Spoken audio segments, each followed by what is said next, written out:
The Utes coming out in red, all red today, 56 degrees, bright sunshine, very little wind. It is just a glorious football Saturday. The Ducks making their way out to Rice-Eccles Stadium. It is Oregon and Utah in our Pac-12 Saturday kick. All right, Utah to kick it off. Right to left as we get going here in Salt Lake City. And, of course, that altitude helped kick drives Charles Nelson out the back. Touchback for Oregon. Justin Herbert out. Today it's going to be all about his confidence. Can he make plays after potential errors, critical errors? Does he have that type of mentality? Because he's going to see a lot of different defenses. We'll be watching the safeties all afternoon long for Utah. They're going to give you one look and change it pre-snap. Can he trust his eyes and gain confidence snap after snap? Because he's got the arm talent to make plays on this Utah secondary. So right away, watch Hunter Dimmock. He is lined up near the bottom on that defensive front. Royce Freeman with the ball fake. And off play action, quick throw. And that's going to drag the ball out across the 35-yard line to Evan Bayless. We should note that Pharaoh Brown did not travel for the Ducks. You see Oregon going tempo right off the bat. When you're on the road, you don't have your full roster. You've got to try to take the crowd out of it and see if you can play as fast as possible. So you don't have to think on offense. Royce Freeman, the running back, to start. Again, pulls the ball back and has a wide open man. So two play action throws. And Oregon will be inside the Utah 45 as Johnny Munt takes that one. Well, if there's one area of this Utah defense that's a little suspect, it's the inside linebackers. Cody Barton right there. He's the inside back who gets sucked in the run-pass option. Easy completion. And now it is Freeman who gets the call, and he's dragged down. Good pursuit across the defensive front there by Lowell Lotulelei. Well, the beautiful thing in Oregon's scheme, they just got to get a body inside of a body. They don't have to physically win at the point of attack. They just got to create a little bit of a seam. Coming off the corner, Herbert got rid of it and it's broken up. Well, it's all quick game, and there's a reason why. Look at the pressure coming off the edge, and who is it? Chase Hansen. He's playing at all-conference caliber level. 3 picks in the last 4 games. Empty Freeman out. Everybody left. Now 3 to block. Can Freeman make yards after the catch? He's going to get close. He'll be 3 yards short. And that gain may give Mark Helfrich a cause to go for it. Yeah, I think if you're Oregon, you've got to continue to create confidence. This is a team right now, they hope things go well. I don't think they got enough confidence to know that they're just going to be able to run a variety of plays and get yardage. So early on, see if you can grow that confidence. Charles Nelson along at the bottom, 4th down. And Herbert to keep it. And he is banged down, and I think he's short. Herbert looked like that last cut was going to get it, and he got stopped. The play call, right? It's a run-pass option. He keeps it, reads the edge. But it's like you got to know that where the sticks are. And if I'm him, he's a long guy, a little tall right there. Next year, he gets the 1st down. He understands. He gets a little lower. Boy, Chase Hansen, stopped it. You talk about stopping forward progress. Oh, right there. Former quarterback. He knows a thing or two about where the sticks are. His functional football acumen is phenomenal. All right, so now the challenge flips, and the Oregon defense gets tested here against a Utah offense that has run very well this year. Troy Williams has been effective in the throw game. Right away they start, and Oregon bottles up Williams. Joe Williams, that is, as we look at quarterback Troy. What a unique path. We're talking about Joe Williams and his story. Well, Troy Williams is pretty impressive as well. Goes to the University of Washington, actually plays in a game for them, ends up transferring, goes to Santa Monica Community College, balls out a year ago. Now he's starting for one of the top teams in the country. And when we talked to him yesterday, it was all about his confidence. He says, you know what, it's just grown all season long. And now you'll see at the line of scrimmage, more so than any other game, he's going to have more command. He can change plays, and it's because of the way his work ethic is and his study habits. And he pulled the ball down, and he drills it off the right side. Watch Troy Williams' eye from the back, and he just looks at that defensive player. He manipulates him out to the outside, and it's a second hole in that slant route. And these wide receivers, Ted, they've all developed. Majority of them in their 3rd year at least in the program. C.O.C. Wilson, an explosive player. They liked him last year, his development they were excited about. In the last couple games, he's come on. 16 yards on that throw, and that's something we've seen different, I think, from when we saw Utah early in the year, Yogi, as they take a big shot here for Patrick. And it's just out of his hand. Good shot. Well, I think you have to. If this team's going to win the Pac-12 South, they're going to have to win downfield. And that's a great play by Amadi. He's really been the most consistent performer in the back end for Oregon. But keep in mind, when he started the season, he wasn't starting. When he started the last 3 games, this being his 4th. He's a really unique player, only a second-year player, and that's kind of the idea of this defense. They're all so young. It's become a theme. Second down, run play. There's a big hole.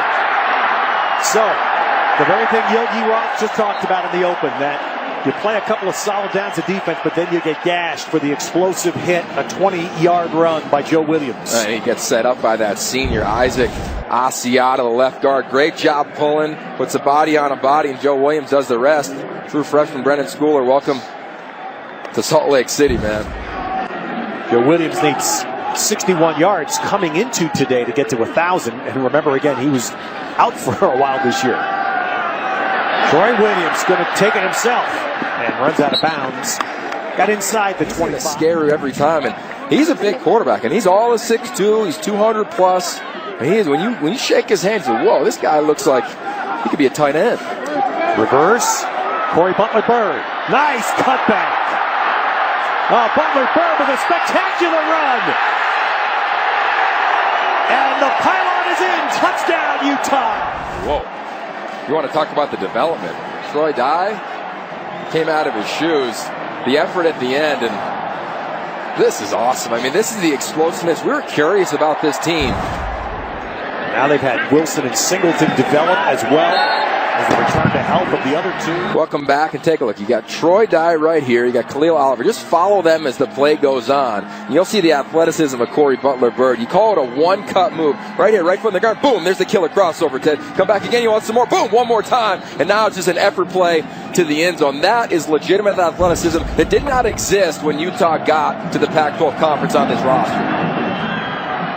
All right, this kick may be coming back. It is. Nelson had a little bit of an alley to the sideline, and he's to the 25. Receiving team number 97. Half the distance to the goal.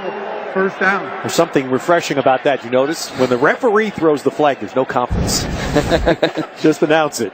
And this move again, I mean, that's big time. So often you see athletes that want to dance and play around. It was just one cut. That to me is something you work and work. And Guy Holiday, the wide receiver coach of Utah, has been a secret sauce to this team's development at that position. And we saw in the middle of the year when they were a little beat up there.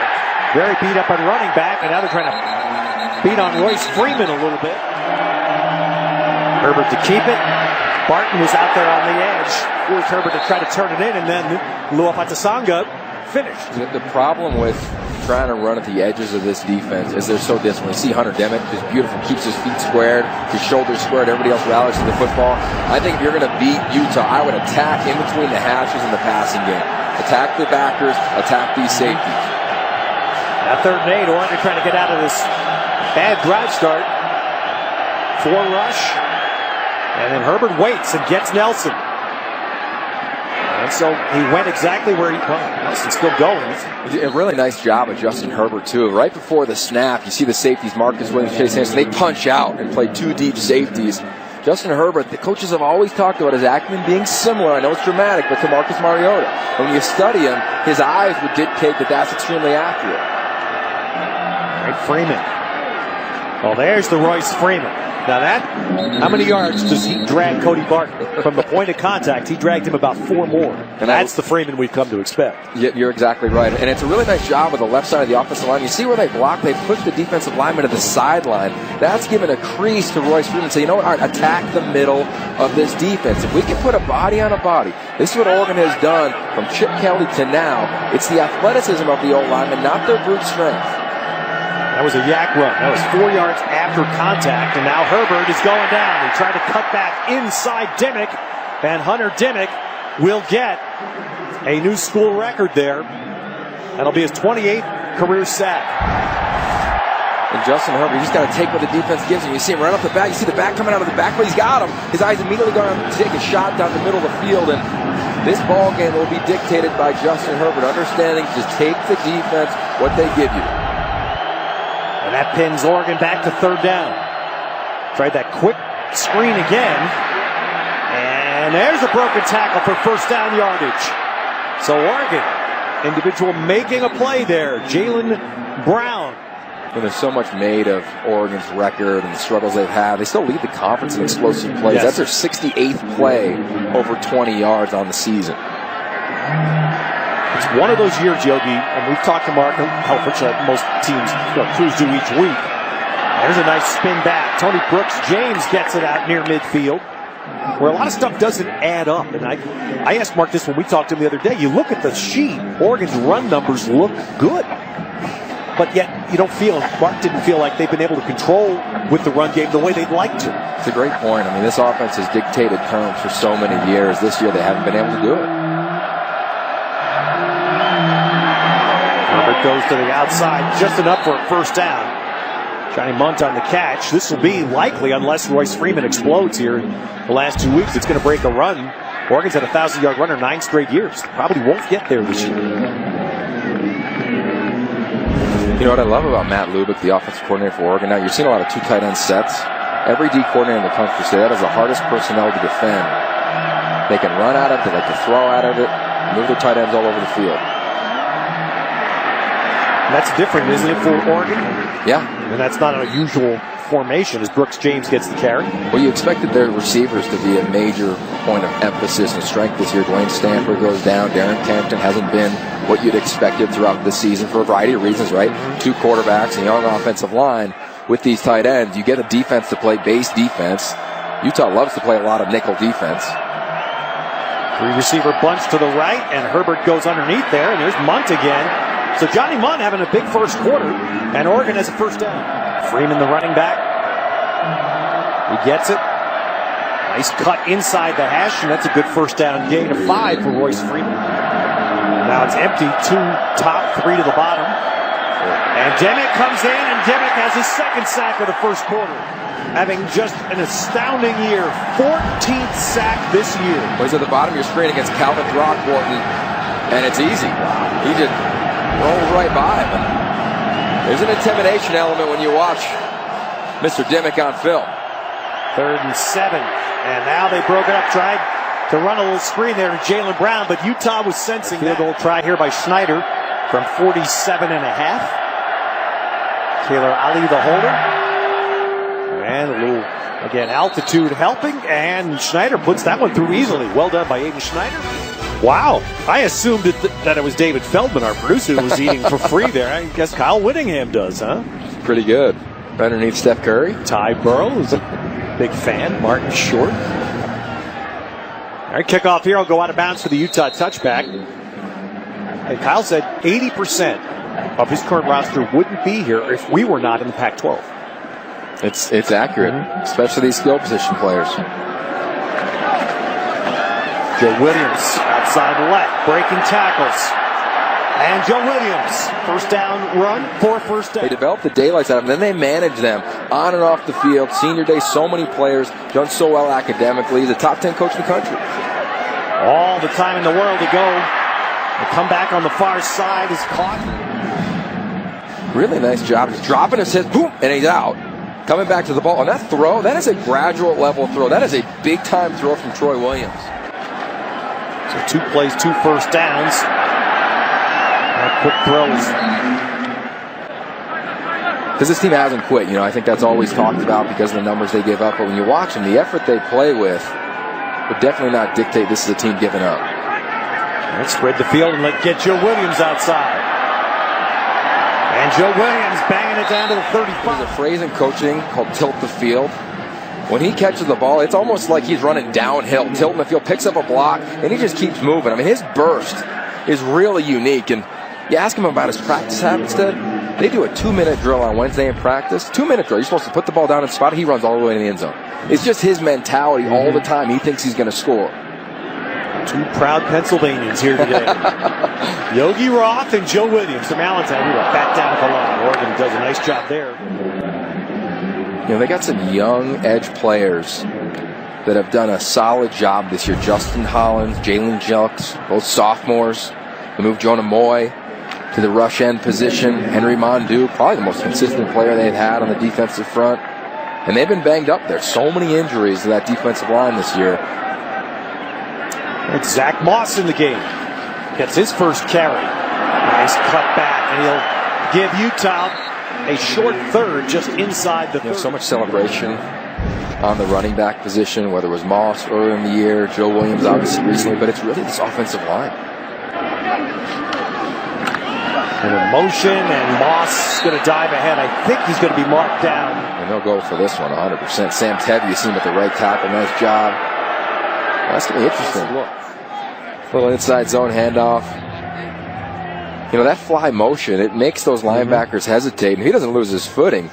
This might be a house call. It's going to be that left knee. Yeah. I think it's going to remain a little short.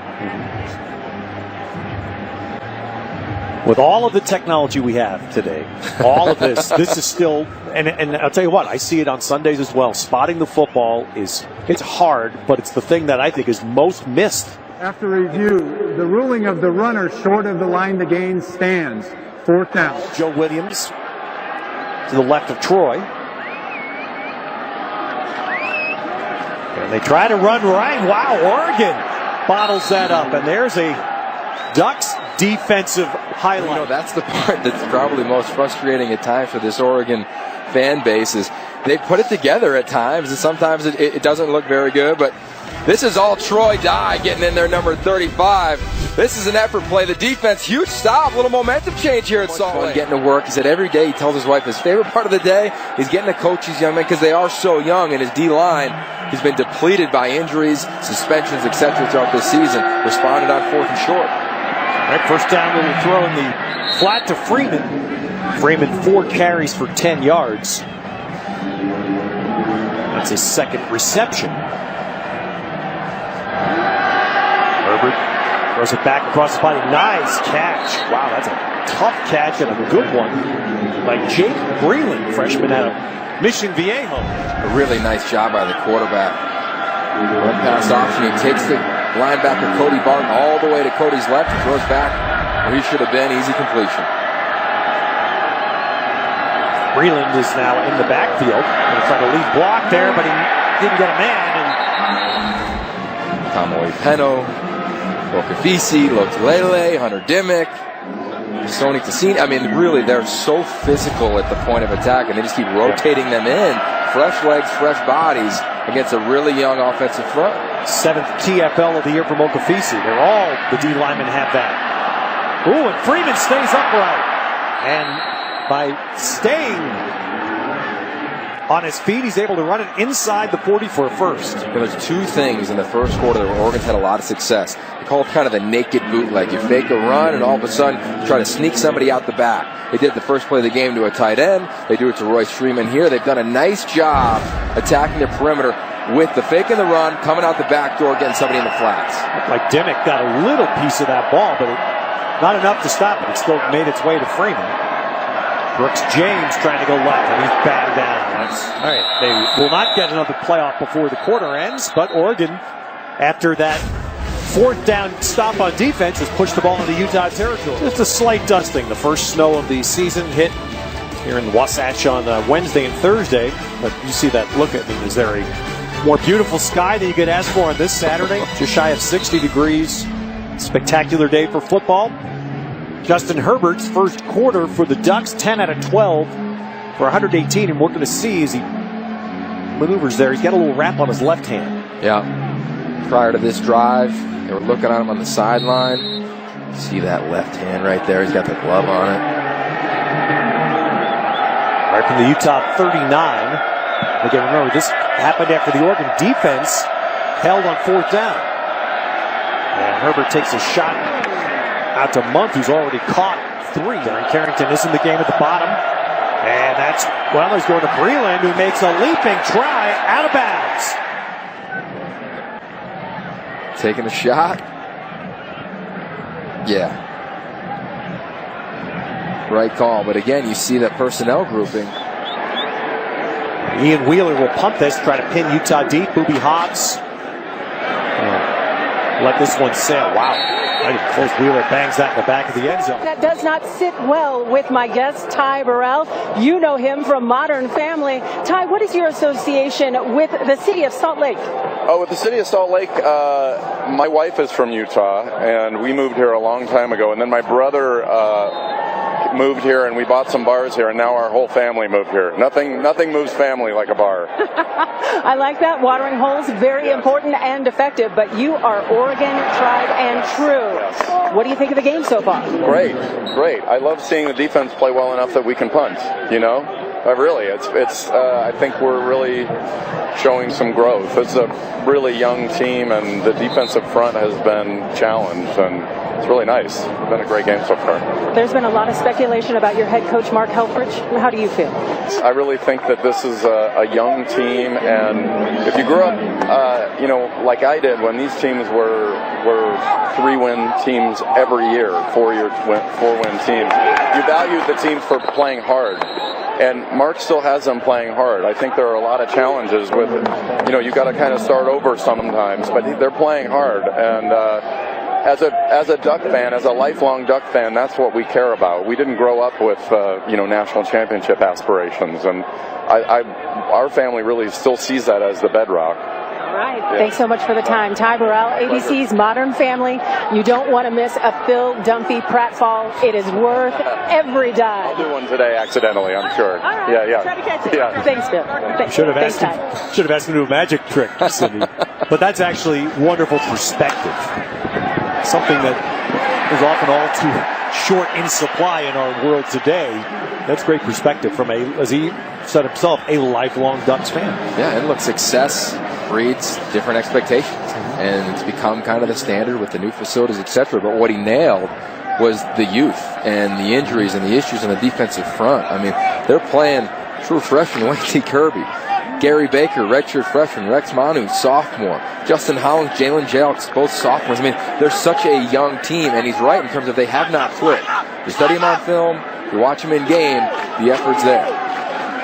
All right, so now while we're talking to, I was going to call him Phil, talking to Ty, Jalen Jelks made a nice play, batted down a pass, then Troy Williams hits Tim Patrick on third down, but now Jelks comes back and makes this play. Jelks has been a fun player to watch. He was a huge surprise in training camp. They weren't really sure what was going to happen. He's missed 5 games this year already, but he's kind of found his niche in this rush end position. And remember, they completely changed schemes on the defensive front. They love his ability. This is a team that's had 2 first-round defensive linemen the last 2 years. If he keeps progressing, I think he's got a chance to be a guy in 2 years when he's a senior. Oh, look at that pressure by Dye, and Troy Williams goes down. Troy Dye, a dynamic athlete. We talked to him last night, just talking about being a true freshman playing. He said, you know what, I always had confidence in space, but as the season's gone on, I've gotten more comfortable having to take on a pulling guard, having to deal with the real physicality of playing this outside linebacker position at times on the line of scrimmage. And this is a huge reason why the upside of this program is something to be excited about. The youth of this defense led by him. Yep, first sack for Dye, first sack for the Ducks today. Only 3 rush here, so they dump underneath. And Harrison Hanley will get some yardage, but not nearly enough. Illegal shift, offense. The penalties decline. 4th down. So Mitch Wishnowski's followed up so beautifully on the excellent punting that Hackett had. And Utah covers. The Pac-12 standings are presented by Wendy's. Yogi Roth, the seer of all things, not even Yogi could have been prescient enough to have called November 18th, Washington State at Colorado, as division leaders. Not playing a chance. in Boulder today. Not a chance. I mean, 2 candidates for Coach of the Year in the entire country. And that play gets stopped. Snap. False start. Offense number 81. 5-yard penalty. Still 1st down. Utah and Colorado are the teams that control their fate in the South. USC has nothing to say about this. No. USC needs help. But if Utah wins this game today, then they'll play at Colorado next Saturday for the South title. It's everything they've wanted. I think if they do run the table, they'll be the best 2-loss team in the country regarding their resume, body of work, as the committee would say. USC, which made the championship game last year, could get there again, but again, they need help. As Freeman extends that run and drives it out, gets the 1st down. You know, we've watched every snap of Royce Freeman. This is the best snap I've seen him in his last few games because he just put his foot in the ground. He got north and south. Last week against Stanford, he went over 100, but he danced at times, and I don't think that's his skill set. His skill set is taking a great angle, putting his foot in the ground, finding a crease, and getting upfield and using that big body of his. That's a 16-yard run, easily the best of the day so far for Freeman. Swinging the ball out through for a short gain. Oregon knows they can't drop back and take all day. They're not going to have the time. This young offensive line, they've proven it through a quarter and some change. They can't stop this defensive front, but they can attack the perimeter on those nakeds, those little passes out to the flats. It's where they've had success.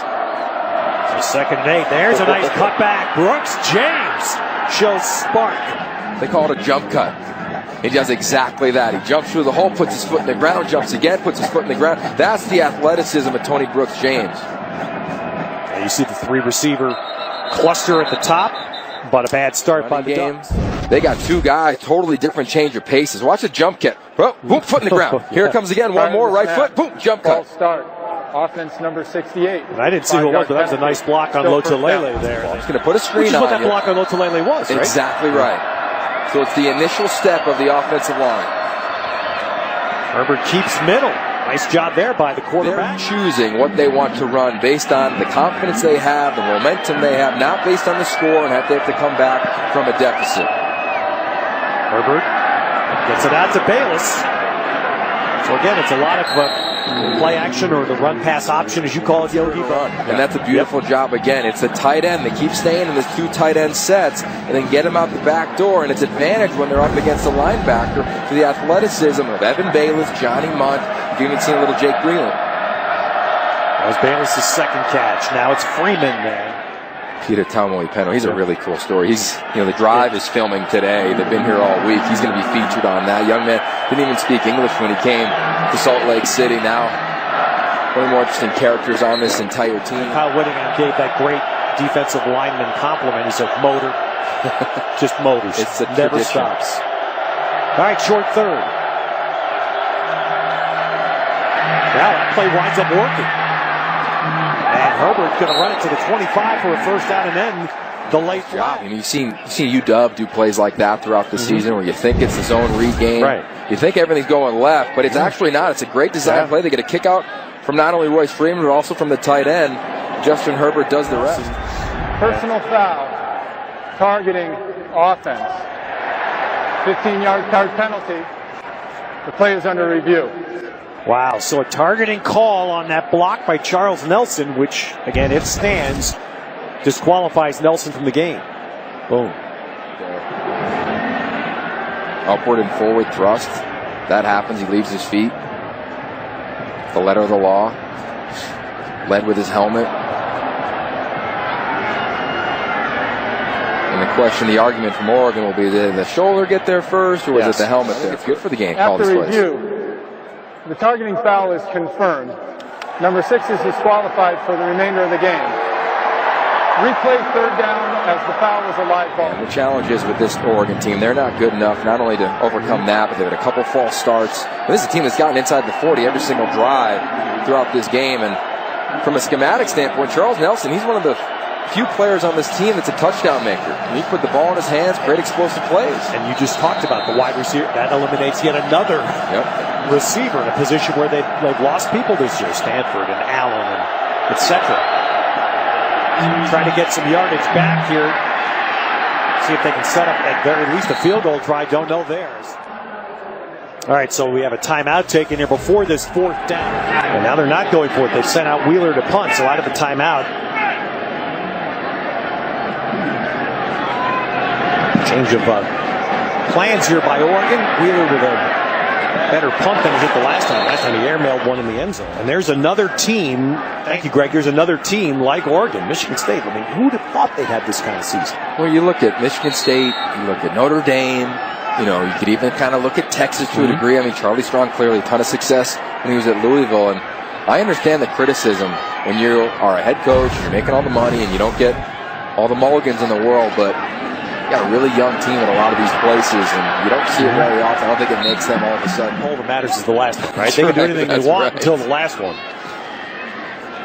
All right, second down. Oregon stretches that out nicely. Joe Williams did get a couple, but he's not to the 13. Watch their defensive line. You know, they're not getting blown off the line of scrimmage. They're running into their gap. That's what this defense is supposed to do. And they're fitting really well. Their linebackers, Jimmy Swain, number 18, right in the middle of your screen, just fits his gap. And you see that a lot on this team from Jalen Jelks. Yeah. Jelks had a nice first half. Rex Manu. I mean, they've done a nice job of just doing their job. So 3rd and 2. And Utah fakes the fly sweep and throws it in the flat to Williams. So good little motion play there by Utah. I mean, Oregon's doing this all afternoon. Again, it's the fake the run. Let's get a running back right at the back door. I've seen Royce Freeman before against Johnny Reagan, who is a little slowed. You can see that knee brace on his left knee. Doesn't have the burst that we're accustomed to seeing early on in the season. And Joe Williams, he's got elite speed at the running back position. Troy Williams setting up there. Plenty of time. Hits the sideline throw. With this defense, you're going to see a pressure right here. A late play by Brennan Schooler. Troy Williams, he sees it. They pick it up. Nice job, Garrett Bowles. Pitch and catch, Timmy Patrick. That is a clinic-worthy blitz pickup conversion.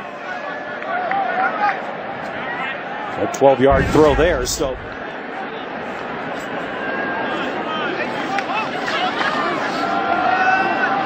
and Joe Williams punching it out for a short gain. The explosive plays they usually have, and even on the defensive side, they've done. It's their most impressive game thus far on defense. You haven't seen major busts. You haven't seen missed tackles outside of the incredible touchdown run by Corey Butler-Bird early on in this ball game. Right now, Oregon has run 10 more plays than Utah to this point, which is very different as Williams has a lot of room. And then wisely takes the safe slide. Check out Henry Mondu, number 92. Nice spin. He's in the backfield. And there's the athleticism we talked about earlier, Troy Williams. Being able to tuck, run, get down, move the chains. Tim Patrick up top against Amadi. That's single. Let's see what they do here. Williams going to come back up the near side to Hanley.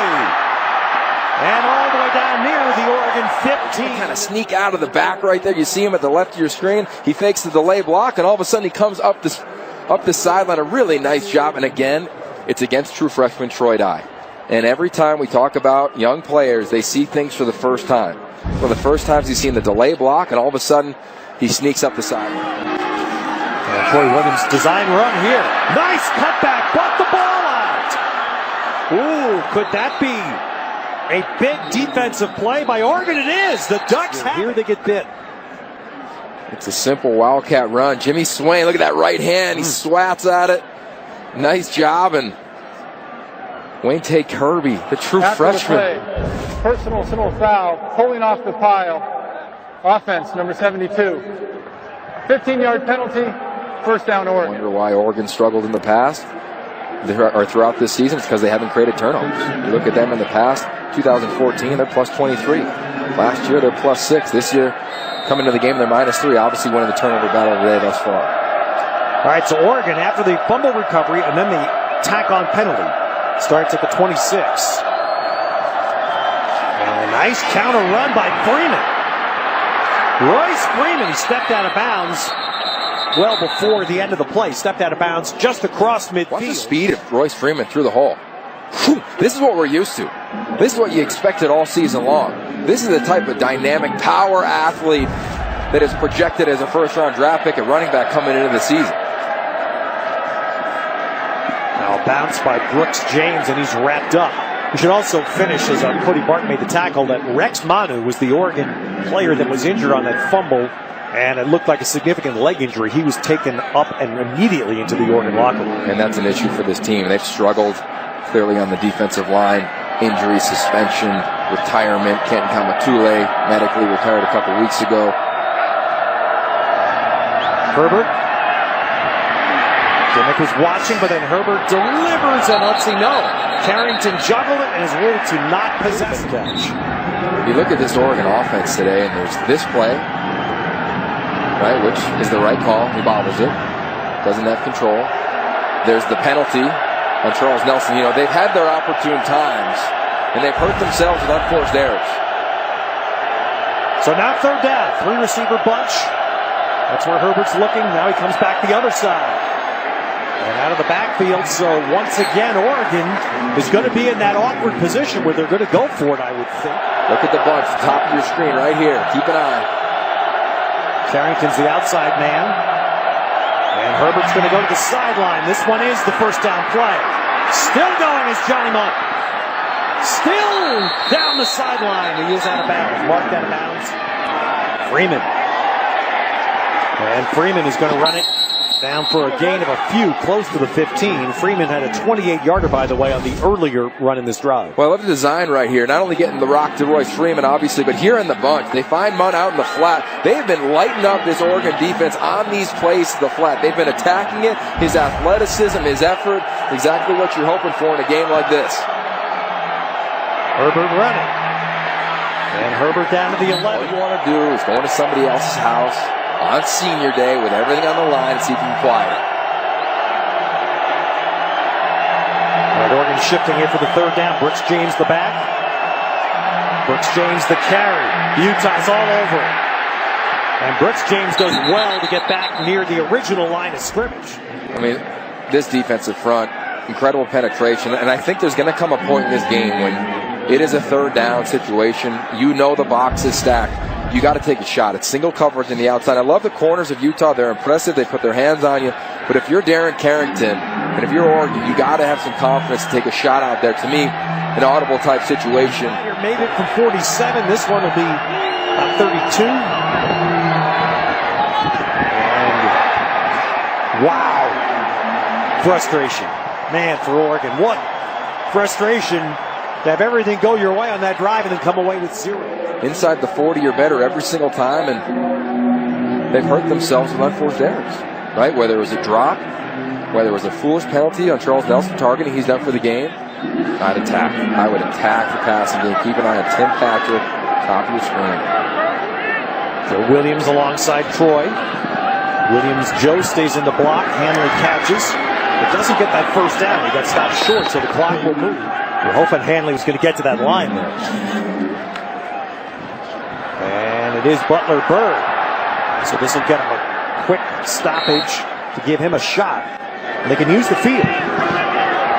Joe Williams. And then have to go out of bounds. They've got the timeouts, and Joe Williams will get it out of the 46. So after today and next week, they got a chance for 9 wins.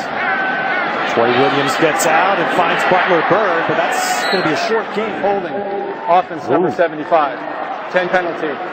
Replay second down. All right, first holding call of the first half. 16 seconds and a timeout, but they have to get a lot of yardage here to give Phillips a shot. And Williams will run. And time is preciously ticking out. All of those extended plays cost you seconds. Well, here is the 97th play.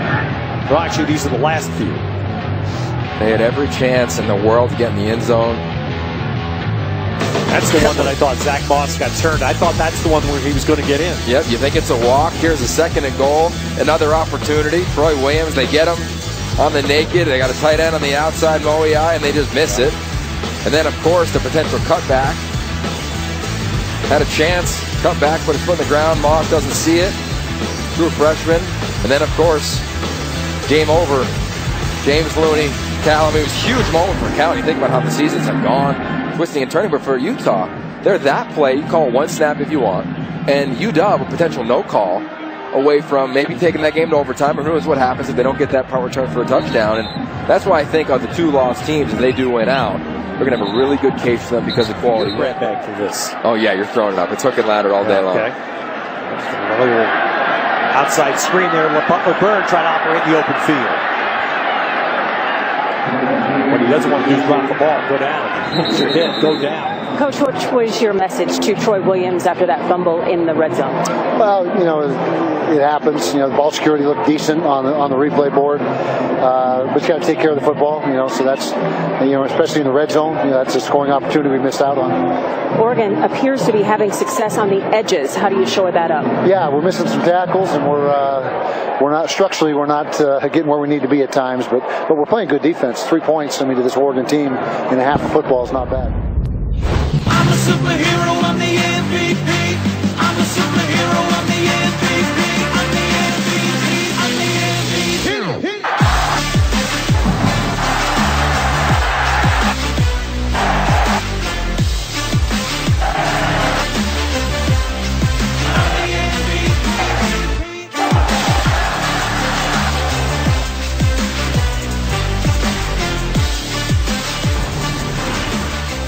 That's right. That's not a misprint.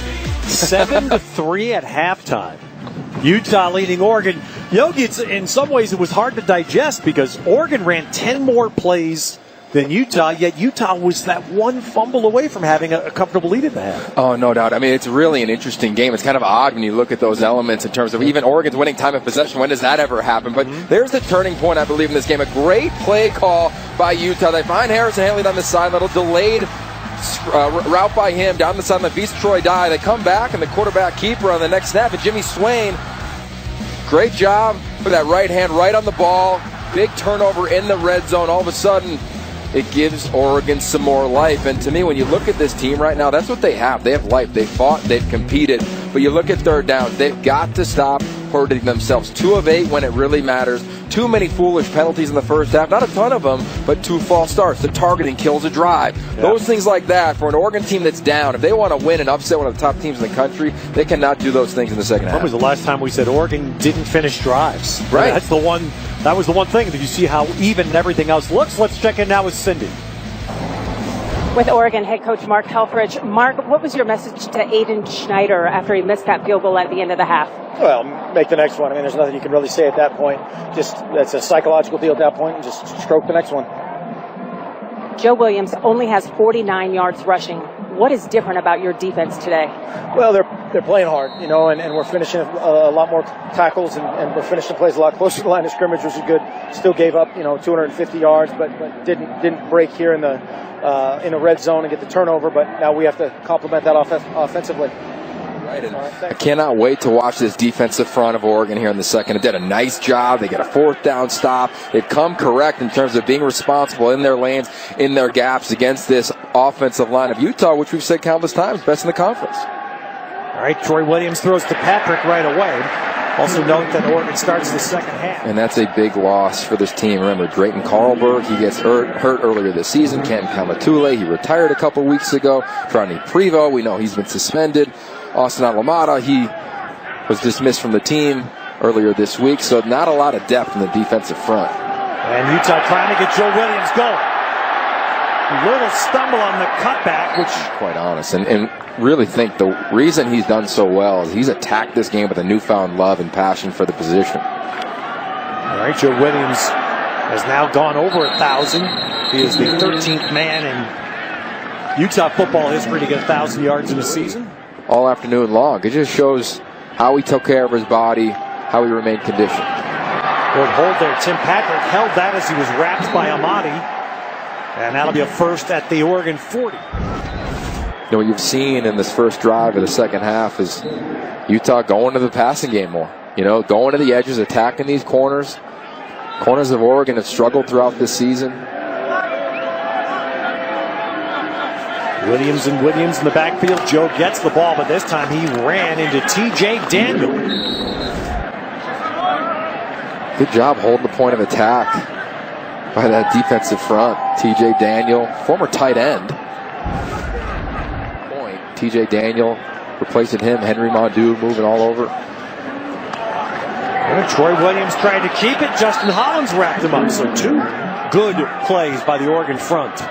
What you're seeing is that they're not chasing ghosts. They're not seeing things that aren't there, that truly just stayed in their gaps. Look at it. Shoulder square. Nobody touched them. All right, I don't need to go run with the running back. There's somebody there that has Joe Williams. Let me just stay on my responsibility in the quarterback. Spread to the top. Troy Williams looking there, not going to pull it down. And tried to force one in against Arian Springs. Tough coverage to Patrick. See here, a little contact. Surprised he doesn't get called there. You see the right hand. That's usually what gets called. That's on the Utah sideline. I think you're going to see the sideline react just a bit different. Yep. Late game offense. The penalties decline. Yep. 4th down. Dylan Mitchell deep. And Wisnowski just hits a nice soft end over end pump. Boy, that's beautiful. Well done. Mark Helfrich. His defense has come to play today. Now can the offense dig out of this bad drive start? And that's a good first down game. Gives them a little bit of risk. Obviously, after the targeting penalty, you've got to stop this run game. Trust your corners on islands.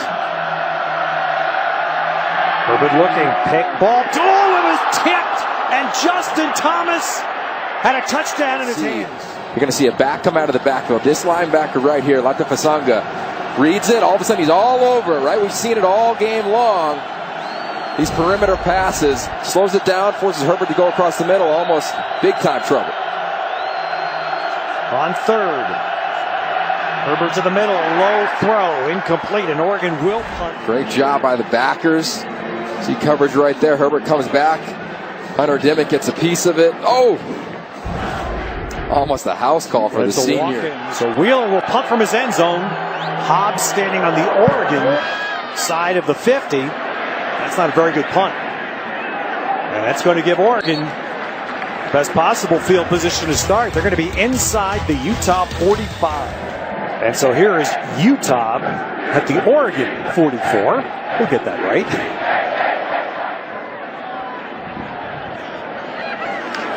And using the motion as distraction, Joe Williams strung out nicely though. Keys, they're on his board in his office. Got to attack the line of scrimmage. We've seen that all game long. Got to deliver a blow. They've been doing that on the defensive front.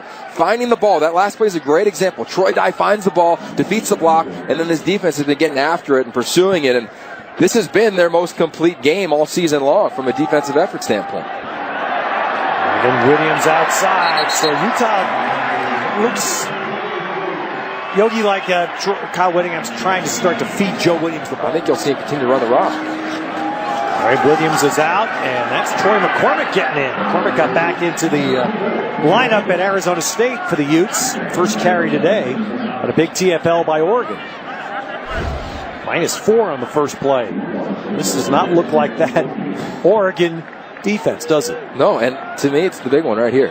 You know, what they're doing today against a team that dominates the majority of defensive lines they play against. This is an offensive line that has a lot of experience. Santevi, look across the line, Isaac Asiata, even Nick Nowakowski. Granted, they've been banged up at the center position, but he's played well since he's been in there.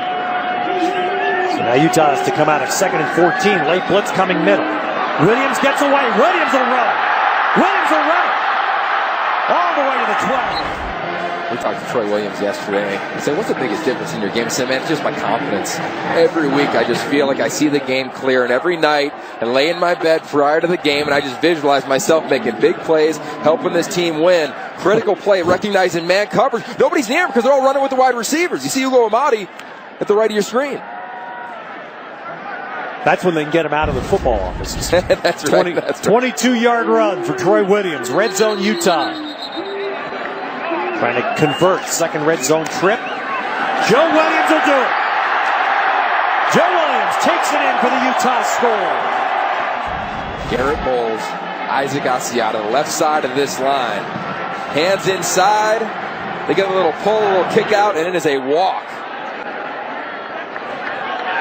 And Andy Phillips adds the point. So Utah, Hayes Hicken handles the kickoff chores. Bangs that one over the head of Brooks James, and let's check in now for an update. All right, Greg. Well, there you see, and it is startling. We all know what a turn this has been for Colorado this year, but when you look at the Pac-12 standings, and Colorado was at the top or near the top of almost every defensive step. It's an incredible job of a rebuild. You know, very similar to Utah, so sticking with the philosophy, not wavering when it got hard. As Freeman carries, and Mike McIntyre obviously will be in the heavy running for Coach of the Year, but if you're going to give Coordinator of the Year honors out, you'd have to talk about Jim Levin, who has run the Colorado defense. 1,000%. And I think in that game, you've got candidates for both Coach of the Year and D Coordinator of the Year. Yeah.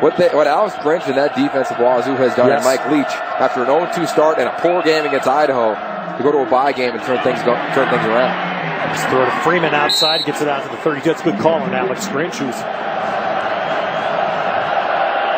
third down out of the pistol. And Herbert lofting one out there, trying to make a play with Evan Bayless. Love the concept. Man-to-man coverage, trying to get a corner route, but Charles Nelson, not here.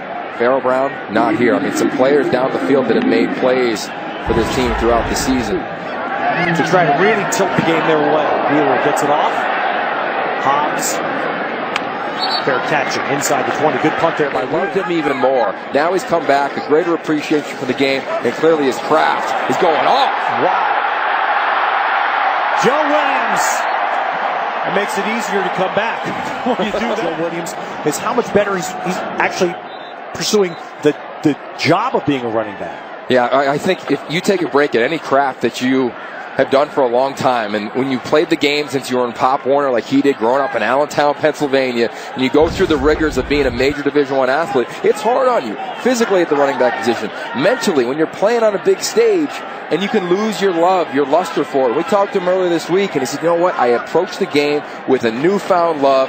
I'm absolutely totally enthralled with the job I'm doing right now, being around my teammates, and now here we are on senior day. Joe Williams probably, find a better story in the entire country. No, it doesn't. That's a great point, because you referenced that. We were talking last week about, like for example, left side of the line. Is there a better left side of the line in the conference? Not a chance. That throw was behind Patrick, and although that gap's narrowed since halftime. Third down, 4 rush. Williams going to string this out, and he's not going to get there. He ran out. You look at the road to a Pac-12 championship, you've got to make it hard on teams. And you look at Colorado, you look at a lot of these teams, an area where they don't thrive. Oski hits that to the near side. That's going to go out of bounds. See where they spot that. Somewhere around the 10.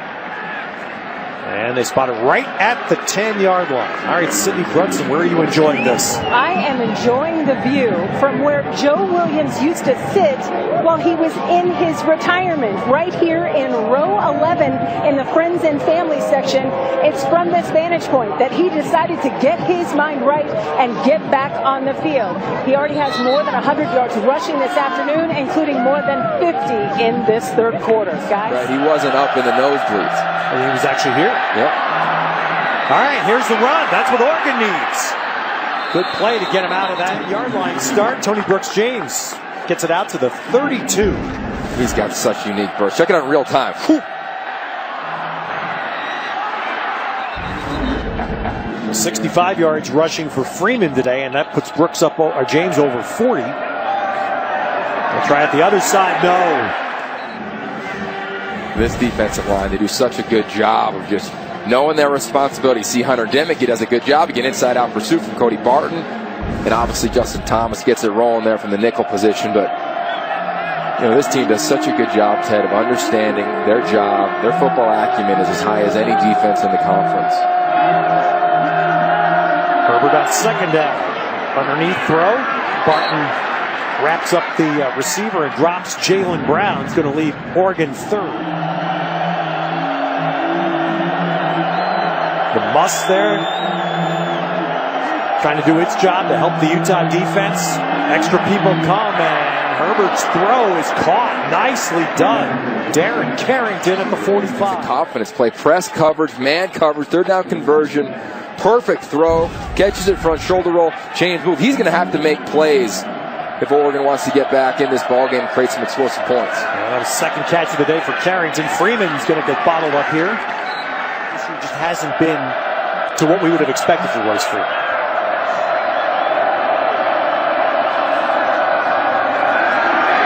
Well, there's the first time they've gotten to Herbert since the first drive when Dimick had 2 sacks.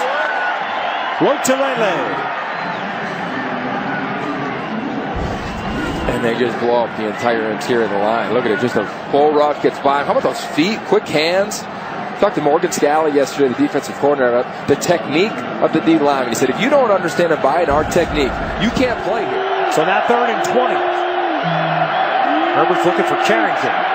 Throwing it to Carrington. Overthrowing it. Looking at him the whole way, coming out of the left slot. Does a good job waiting, staying in the pocket, but kind of threw up a prayer.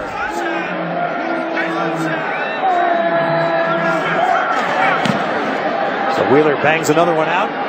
Hobbs.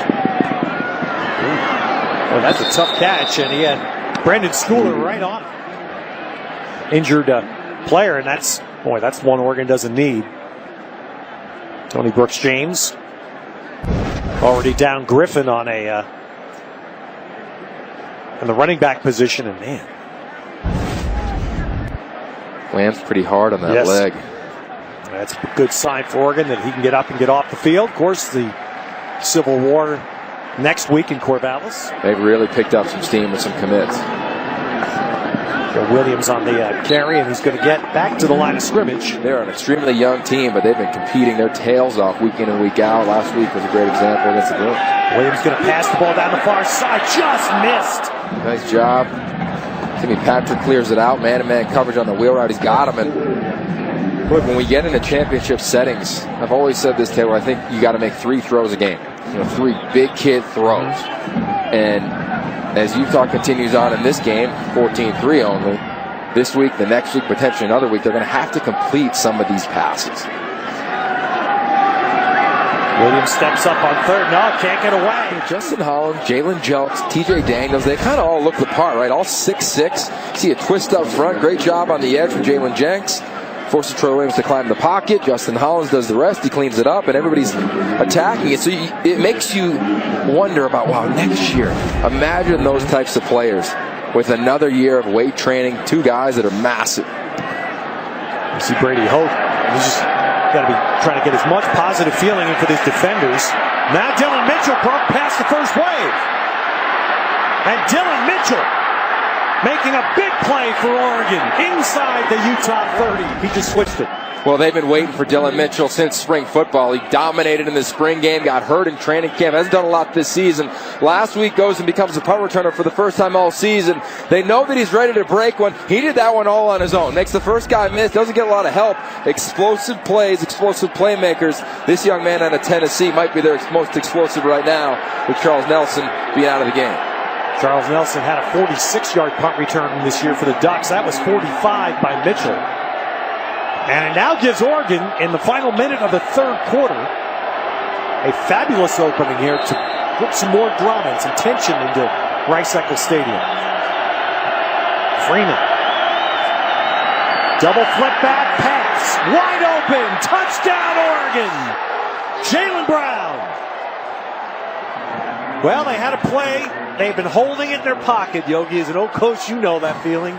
They pulled it at the right place. The line has got Freeman to his Freeman shifts, and now all kinds of problems. Prior to the snap. Timeout, Oregon. Yeah, play clock. First of the half. Yeah, you're going to see it at the top. A great job of disguise right here. And Jaylen Brown's going to act like he's going to block. All of a sudden, away he goes. Great execution from everyone involved. From Royce Freeman to the pass back to Justin Herbert. You see Darren Carrington on the fake right here. Nice job, easy pitch. It was wide open, not even close. High points the ball, touchdown, Ducks. It is interesting. So now, after the timeout, earlier Mark Helfrich took a timeout, chose to punt out of it. Now takes the timeout with the play clock running and has sent the PAT team out. And he puts the point through. And so it is a 4-point game. And Wogan drives that one out the back of the end zone. They changed the quarterbacks. They got 4 redshirt freshmen. Their best player, one of the top offensive linemen in the country. Crosby doesn't play. You know, I mean, some things have happened to this team that clearly you wouldn't have projected this year. And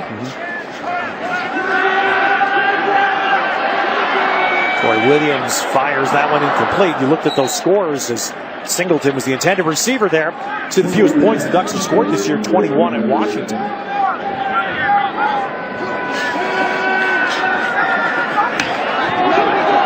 That ball. That one's the nerve-wracking one for the offense. Impressive, this defensive line. I mean, the push, the effort. I mean, you didn't expect to see it from this team coming in. That's Wayne T. Kirby. That's a true freshman. Pocatello, Idaho got his hand on that. So now Utah has third down. Now remember, the Utes just had a 3. Utah 3rd and 10, not able to get run game going the last 2 possessions. Troy Williams looking for receivers. Nobody separating. Still buying time. And finally going to run it to the sideline and out of bounds. The way the play develops, you think, okay, Troy Williams might have a chance to make a play here. There's only a 3-man rush. And this is where Oregon has struggled this year, but they all stay in their lanes. It breaks down, and now you're thinking this is when Oregon does everything. Okay, now freeze it real quick. Nothing there, nothing there. You see it, defenders there on that wide receiver. There's nowhere for Troy Williams to go as he's rolling to his left, his offhand. So Oregon defenders, defensive backs specifically, a young group, just doing their job, staying home. Game summary is brought to you by Can-Am. Joe Williams, another 100-yard rush day. Troy Williams, good pass numbers, but touchdowns. Touchdowns have been hard to find today. I'll tell you, the summary for me is the last 4 possessions of Utah. It's been 3rd and 9 or more, and they haven't converted. I mean, who would have thought they'd be in 3rd and 9 the way they traditionally run the football? Right. Wisnowski angles the punt that way.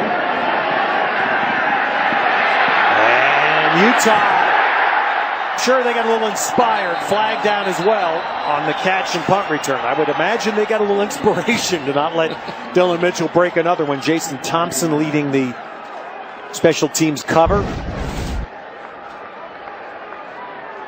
making the tackle. During the return, illegal block in the back, receiving team number 23. Half the distance to the goal, first down. From the 4, Freeman. Freeman got the outside. Nice job by Royce Freeman. He used every inch of that 53-yard width there. A lot of times power backs will do that, but he trusts his speed, stretches it, and gets him out of being extremely backed up. Second down. Looking to throw it. Ooh, he got a good fake there on Dimmick, but then Utah teammates combine. Barton.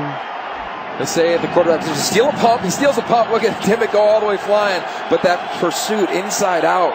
Barton, Lotulele. That's why this team defense is one of the tops in the conference.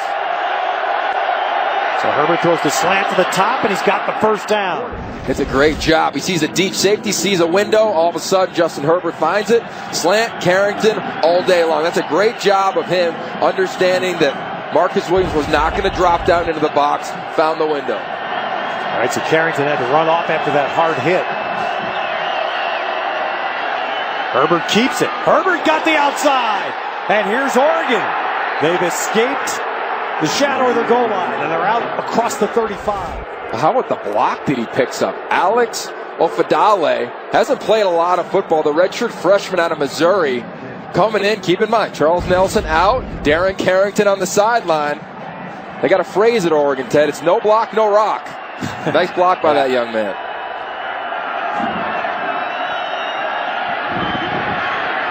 And they've got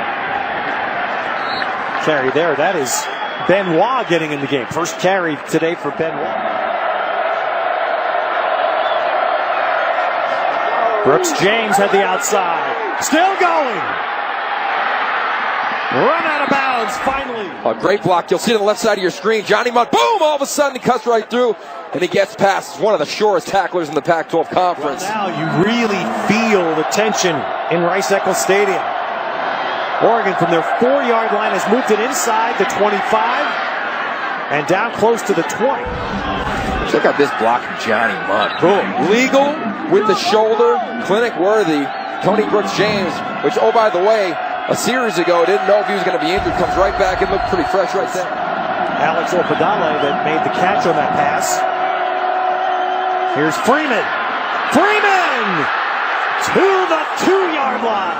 Darren Carrington back in the slot, bottom of the screen.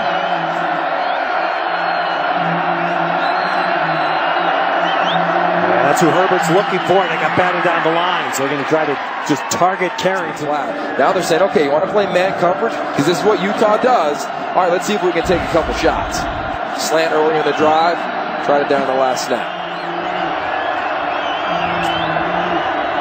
Freeman. No. And that's Breland is in the right slot, but Herbert's going left for Freeman. Touchdown, Oregon. 96 yards to take their first lead. Check out the way that they finish it. It's going to be Darren Carrington right here. He's going to run a slant and just kind of get in the way right there. Right? They call it a rub on offense. They call it a pick on defense. Yeah. and I get that. There's clear frustration from Utah there. There was contact. And you're right. Defense, that's a pick point. Offense, good rubber. That's right. And so Oregon, what a flip here. 96-yard drive. An incredible drive, great patience, and it pays off to go for one. The previous time they're in the red zone, 3-point lead right now for the Ducks. An 11-play, 96-yard drive, and that's a big play. The Herbert run. He picks up a block from Alex Ofadale. You know, everybody's kind of doing their job on this drive. Great block on that last play from Johnny Munt to spring Tony Brooks-James. Then the man has been kind of misaligned all season long. And Royce Freeman puts him on his back, and they get the old rub play for a tug. 7-run, 4-pass on the 11-play drive. Field position quickly, and Oregon has really steeled its momentum after that. So the Ducks have the lead here. Let's check in elsewhere. Greg Wolf. You know, look, that's an early game, but for whatever reason, conferences sometimes get crowned as being, okay, this is the best conference. It's been SEC for a long time. It's the Big Ten this year. When you look at how they play, when they play teams, nothing's been impressive today from the two top teams from the Big Ten. So now Utah back to work. And will they try to get Joe Williams going again? 7 yards on that first down carry. Ooh, not there. Not there. Trying to get the quick ball out in the flat to Hanley. Freshman from Clovis, California. That's him that was in the path. I mean, every time we name somebody making a play for Oregon's defense, it's like they're a freshman or a redshirt freshman or in their second year in the program. Well, what they've done right now, there's still 10 minutes to play here, but they've silenced a stadium, and that is a powerful thing for the visiting team to do. Third down, again to throw for. Williams tries it, and it's broken up. So Wisnowski will punt it away. Oregon's going to get the ball here on the... Oh, no! Did he touch it? That's the ruling here. Nope, they're going to rule it a touchback. He did not touch the ball. Oh, here it is. Signals fair catch. Oh, I don't know, Ted. The ruling on the field is the receiver did not touch the kick. The result of the play is a touchback. First down. This play is being reviewed. And so the question is, does the left hand of Dylan Mitchell, does the ball graze his fingertips? If so, live ball. Then we get to the question, Yogi Roth, that we encountered at Cal earlier this year. Is there an immediate recovery, which it appears, I would think that would be ruled an immediate recovery by Chase Hansen, which would be a touchdown. Yeah, you're referencing the Cal-Texas game. Yes. You're exactly right. Again, given the ball or given the call on the field, there has to be a clear evidence. Now here's the ball back into the end zone. And there you see the back judge stopping play. After review, the ball was touched by the receiving team player. The ball was recovered in the immediate continuing action following the touching, resulting in a touchdown. They got it right. The ball was touched. The fair catch was indicated. The ball was touched. The ball is live going into the end zone, and it was recovered by the kickers. David, is it significant? We saw the back judge signaling, crossing his hands over the top of his head. Is that important to the play when the whistle blew? All those factors come into play?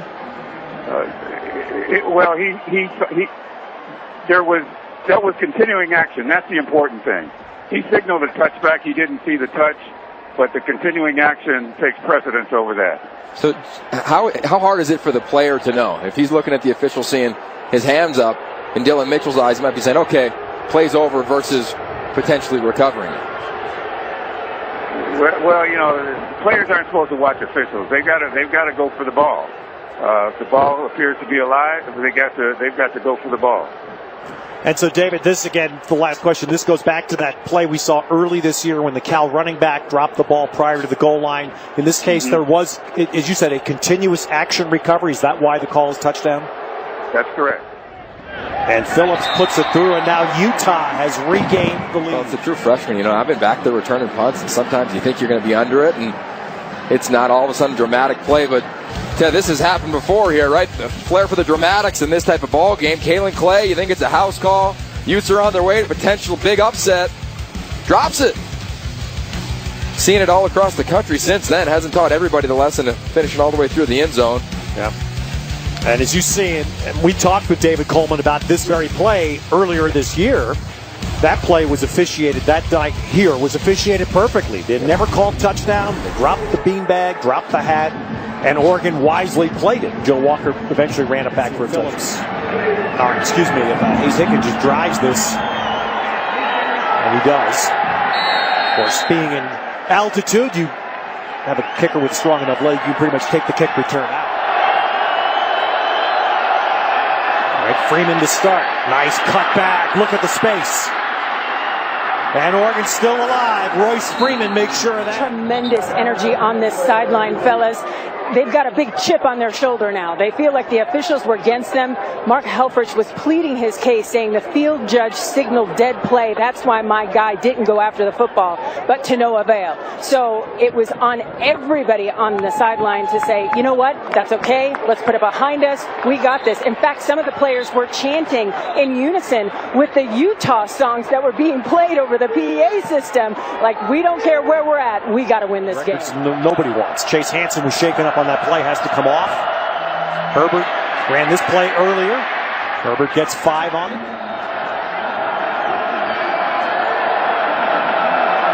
And Hansen has not come back in on second down. Freeman running. Oh, and a good, strong tackle where Freeman might still be going. Wow. That Donovan Thompson having to come in with Chase Hansen out. Yeah, and he's another true freshman. You know, we're kind of seeing the future of the Pac-12 as well. Out of Miami Central High School, Dennis Erickson recruit. And Freeman got through, drops the ball, and it rolls right to Carrington. I mean, what a fight by Royce Freeman. Not a lot there. Finds a crease, and an incredible job. I think that's Marcus Williams in there. Gets a hand on the ball. After poor fortune just cost him a touchdown. Herbert looking big. Taking a shot down the near side. Juggled, caught. Let's see. They're going to say, after a conference, catch by Jaylen Brown at the 6. What a great job at the bottom, those two wide receivers. Fake the stock block. Herbert throws it up. Gives him a chance. The ruling on the field of a completed pass is under review. And of course, they'll stop. Oregon was trying to hurry up and run a play, and now we'll take a pause here to see if this indeed stands as a catch. I think it does. It's the right foot. Right. That heel is not on the white. It's the right foot. Left goes first, but watch the right. He has control. Not there. Bam, right there. I think it's a catch. That's big time, man. I mean, that is a big time catch. And again, a sophomore. Okay, for everybody that thinks that the Oregon team is fractured, falling apart, clearly today is a great example of it's not. And it's also an example of the youth that they have, from Justin Herbert, Jaylen Brown, Dylan Mitchell. You know, I call those plays pace plays, plays after critical errors. Can you come back in? How do you respond as a team, as a unit? And it's got to be conclusive to overturn. I don't think it is, Ted.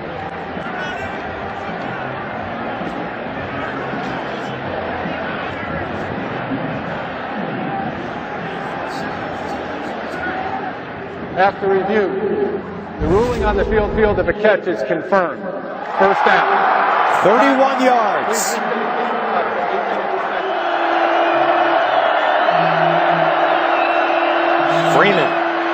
Freeman is to the goal line and pushed.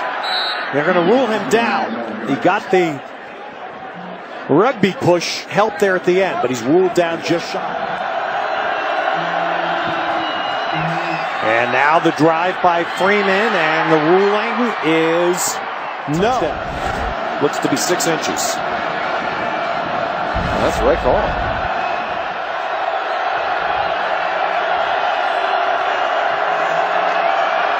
And Herbert will keep it, and Herbert gets in. Oregon touchdown, and the Ducks come right back.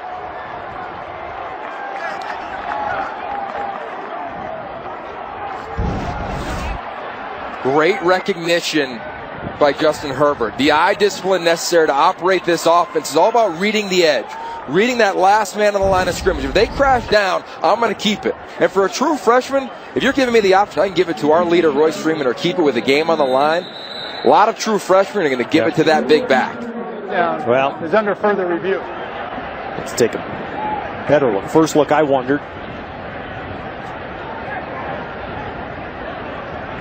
perfect read. Of course, those angles don't show it. This is the one.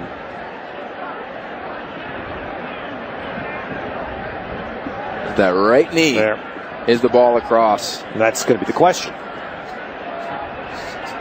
After review, ruling on the field stands is called. Touchdown.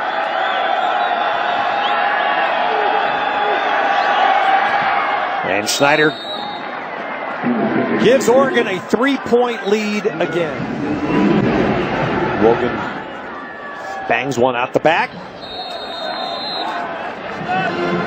And the second half,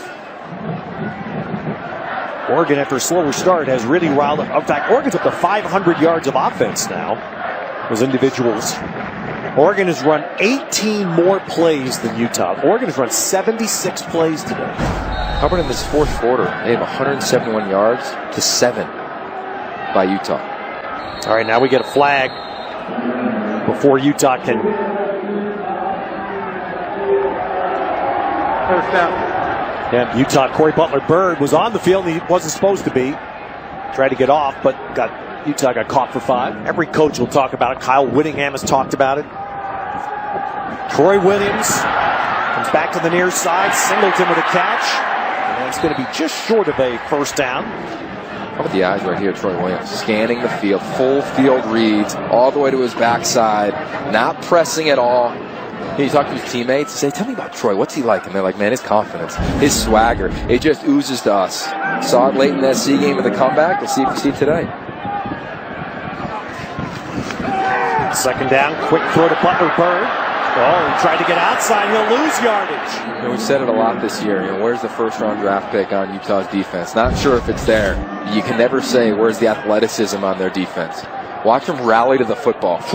Troy Dye, Jimmy Swain, fly to the football. Need 4. Patrick outside right. Runs that little route, caught. And Oregon gave him a little bit more cushion than I would have thought on 3rd and 4. Well, Tim Patrick on the same page. He recognizes the coverage. Perfect spot throw, moving the chains. Joe Williams middle. He gets a good drive there. He got almost 7 on first down. So we go under 5 minutes. They play with great effort, great pad level. They truly have battled every snap. Yogi, we started this by saying, could Oregon's offensive line block Utah's D-line? They've done a good job.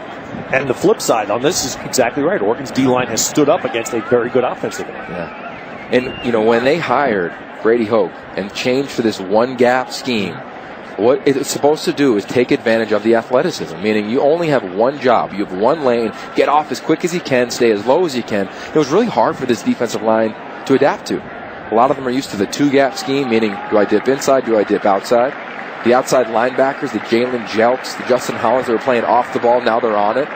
You've seen them learn in real time how to play this defense, and today, for the first time all season, it's come together. All right, Elijah George off, and Utah will go back to work. Joe Williams run for 6, gives them 134 for the day. But right now, Utah needs points. And Joe Williams is going to drive, but not get the first down. Throwing for it. Catching it is Patrick. Coverage, isolation coverage. The run pass option. Eyes go to his right, comes backside. Great job on the slant. Best receiver against the best corner. Joe Williams. And he got to the 38 before being turned back. Joe Williams up the middle. Oh, he was close. Oh, yeah, he just gets tripped up. Nice job. Double team right there at the point of attack. Nick Nowakowski, right guard. Nice little chip shot. Whew. They've got time, and they're using it. They have 2 timeouts. To the end zone. Touchdown, Utah!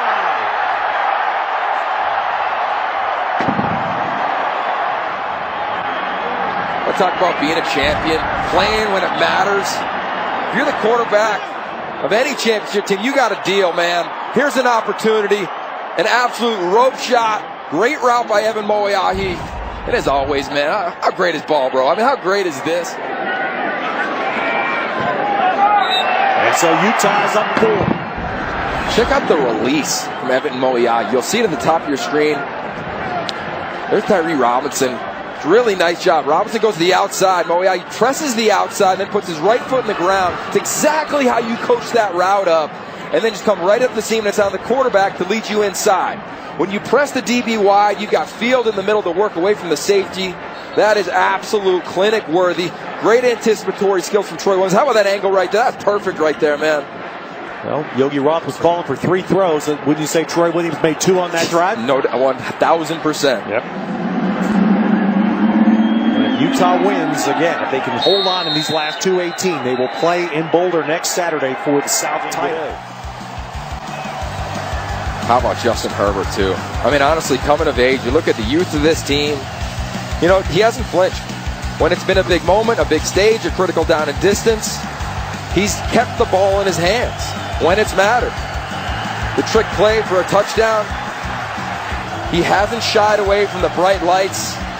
He's found his playmakers, and he doesn't look like a freshman. I mean, a year ago, this young man's playing in the state playoffs in Oregon. Now he's in Salt Lake trying to win a ball game. All right, short throw to the middle. Caught by Jalen Brown to the 30. 2 timeouts. Can you master the specific situation? Freeman. Good tackle again in the open field by Thompson.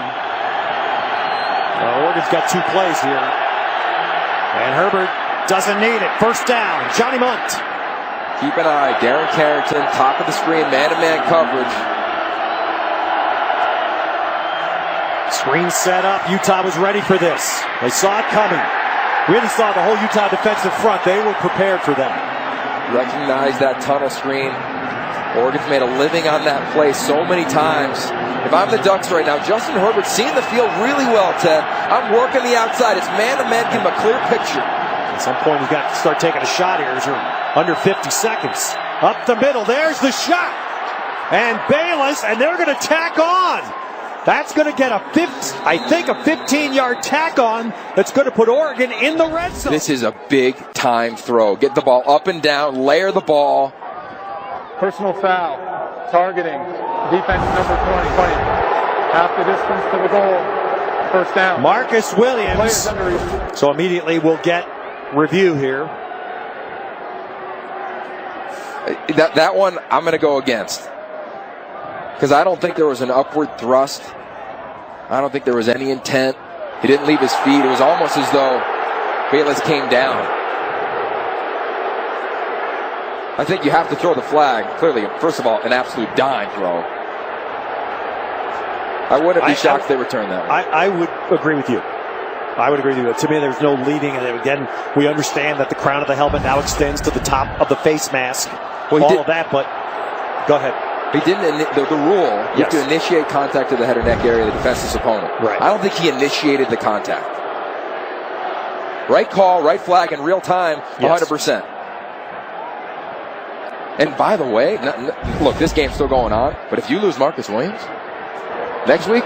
After review, there is no targeting on the play. First down Oregon at the dead ball spot. So they got time to talk to their team, take advantage of that time on the clock as they review the potential penalty. There's a 30-yard throw and a huge one from Herbert to Bayless. To the outside, and Munt can't handle it. Nice job of getting up the field, staying in their lane. Just get the ball out. To the middle. And is there a flag? No. Hatfield on the cover against Carrington, and the Oregon sideline is again up in arms. How about the senior, Dominic Hatfield? Man-to-man coverage. It's that left hand that often we see get called by the back judge. Nothing there. I like the no call. I'm working the middle of the field. See your slot, your tight ends. Johnny Munt at the bottom, now in motion. Utah brings extra people. Flag down. This could be a free play. Herbert trying to make something happen. Still trying. He's got a man, but he didn't see him. Herbert will run, but in the meantime, clock burned on what I suspect is going to be a free play. That's a 5-yard on Utah, I believe. Yeah, offside. Offside. Defense number 49. The penalty line, the resulting play is a first down. Timeout Oregon, their second of the half. It's so hard. 30 seconds in length. It's so hard because I think that might have been Dimmick might have been lined up in the neutral zone. 49 at the bottom. How about the effort, though? Yeah. I mean, are you kidding me? The will to compete and win and strive and fight and battle and claw and be a true freshman on the road, one of the hardest places to play in the country. When Herbert broke out left, he had Carrington. Yeah. And it was probably just a little too fast. Yeah. Everything was happening in the first-year player a little too fast. Because had he had the ability to gather and see it, he had a touchdown. He's trying to gather his feet as he comes out of that. How about this? If you're going to win, you want it as hard as possible, man. You're right in the student section. The muss is right down in front of you, right next to your hash. You're on the sideline, nearest Utah. How does his young offense, full redshirt freshman, true freshman quarterback, how do they operate? No overtime. The game's going to be decided in these 14 seconds. And Utah's Pac-12 South hopes ride on these 14 seconds. Darren Carrington in the slot, the top of your screen. I'm working him all play long. And Utah blitzing Herbert to the end zone for Brown, incomplete. Utah brought the house. About this job is you get to meet with the coordinators, and I really feel on critical downs and distances when the game matters, you go to your personality as a coordinator. Morgan Scalley, Kyle Whittingham, defensive oriented, they're bringing the house. They bring 7 right in the face of Justin Herbert. Top of the screen again, man-to-man coverage, your best versus their best. Darren Carrington.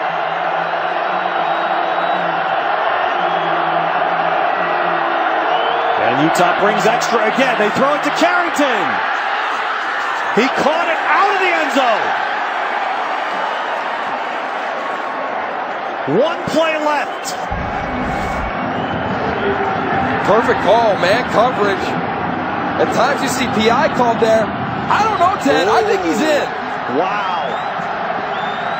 Yeah, they're going to watch. They're going to look at this again. Mark Helper just signaling touchdown on the sideline. He just saw the replay. The previous play is reviewed. Wow. Prior to Oregon using its last timeout. Oh, man.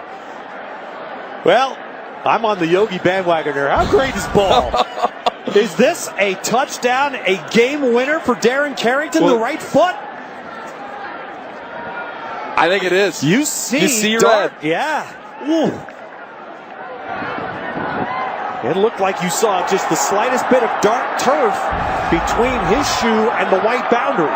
And my goodness, we saw even in the NFL last Sunday how the white shoes don't help on that white boundary. Remember, it's got to be conclusive that he's in. They rule incomplete. Conclusive evidence. And if it's a touchdown, it's Heartbreak City here in Salt Lake. And if it's not, gear up and let's get ready to go to the final play with 2 seconds left. Wow.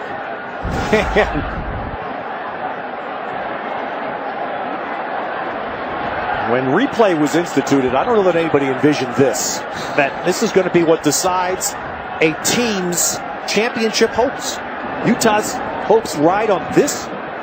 Well, not totally. There's 1 play left if it's ruled. Stands on the field. If this is ruled a touchdown, this place is not going to be happy. And the Oregon sideline, you know, they're human beings. They're thinking, you know, after what we've gone through today, 1 call, let's get 1 call. Yeah. Right? You know that's what Mark Helford's just thinking. This is and he's got a case to see it because he saw this very replay, and Mark put his hands up on the sideline. It's a touchdown. I think it's a touchdown. I think it's conclusive. I think you see red right there.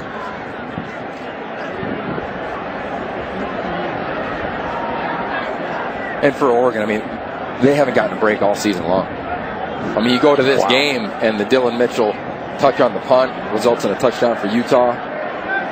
In a game where you would not have expected them to compete at the line of scrimmage like they have. For Royce Freeman to run for buck 29. We're going to find out if ball is great for Oregon here in a minute. If this ruling is overturned to a touchdown, it's going to be an incredible story. Oregon down 14-3 in the third quarter against a team that's playing for everything.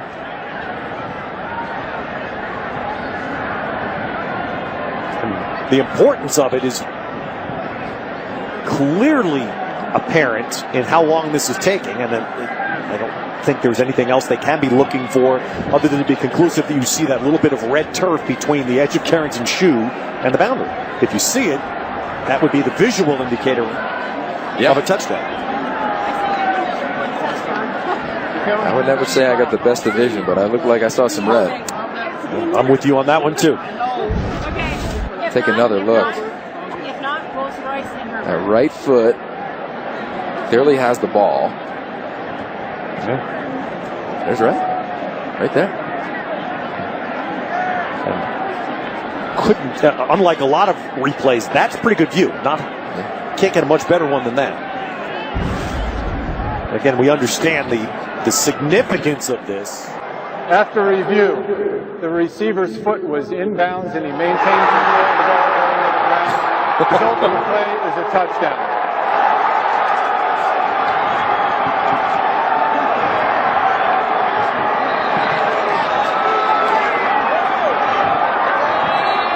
The emotions of football. Mark Helfrich was in disbelief that he actually got the call that he wanted, and Kyle Whittingham in disbelief that he's about to lose this game. Now, the other point to make here, does Oregon even try this? Remember, you can have a 2-point run back, right? If I'm Oregon, I don't even kick this ball. Utah for a second and a half. 30 seconds in play. Just imagine the frustration. How about that? Dakota Prukop, number 9. Yeah, that's nice. Good catch, Yogi. Good catch. It's been very supportive of Herbert since the quarterback change was made. We always ask all the Oregon people about that because it's hard. It's hard for Dakota. He came here with all kinds of hope. Oregon's going to have a safety back here, which is very smart. Again, Mark Helfrich well aware of the potential 2-point defensive score here. Well, this is absolutely the right thing to do. There's no need to kick this ball.